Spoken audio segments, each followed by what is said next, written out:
Korang tahu tak, pada hari ini, kaum Cina merupakan kaum etnik kedua terbesar di Malaysia selepas kaum Melayu.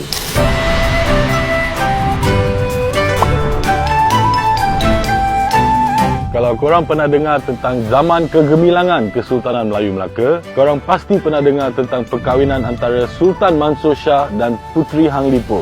Perkahwinan ini mewujudkan satu hubungan yang sangat diplomatik antara Kerajaan Melaka dan Kerajaan Negara China. Tapi, korang tahu tak, perkahwinan itu bukan saja membawa kesan politik, malah buka pintu kepada penghijrahan besar bangsa Han ke Tanah Melayu. Dan bangsa ini sekarang adalah kumpulan etnik kedua terbesar di Malaysia.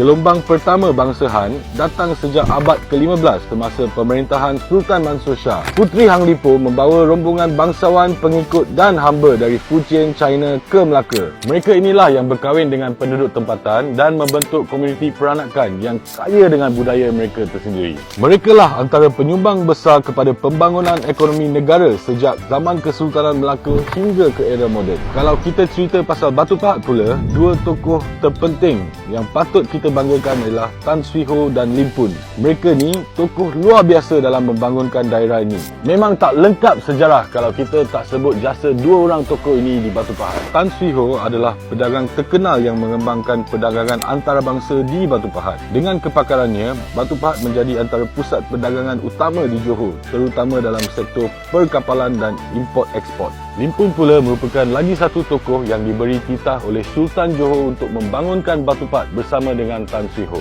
Beliau bertanggungjawab untuk mewujudkan hubungan yang erat antara penduduk Cina dan penduduk tempatan. Tanpa sumbangan dua tokoh ini, Batu Pahat pasti tidak akan menjadi seperti sekarang.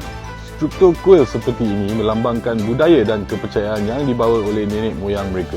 Bangunan ini bukan sekadar pusat keagamaan. Setiap ukiran naga, corak feng shui dan warna terang yang korang nampak ni sebenarnya mewakili nilai-nilai kehidupan seperti keharmonian, keberuntungan dan keseimbangan.